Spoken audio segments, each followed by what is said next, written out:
Ang mabuting balita ng Panginoon ayon kay San Lucas. Papuri sa iyo, Panginoon.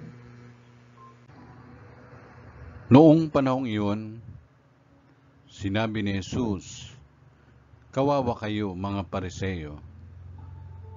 Ibinibigay ninyo ang ikapo ng yerbabuena, ng roda, at ng iba pang gulayin, ngunit kinaliligtaan ninyo ang katarungan at ang pag-ibig sa Diyos.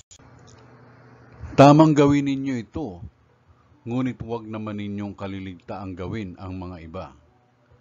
Kawawa kayo, mga Pariseo, sapagkat ang ibig ninyo'y ang mga tanging luklukan sa mga sinagoga at ang pagpugayan kayo sa mga liwasang bayan.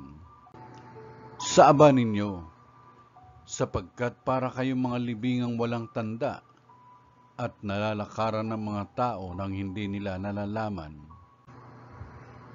Sinabi sa kanya ng isa sa mga dalubhasa sa kautusan, "Guro, sa sinabi mong yan, pati kami kinukutya mo."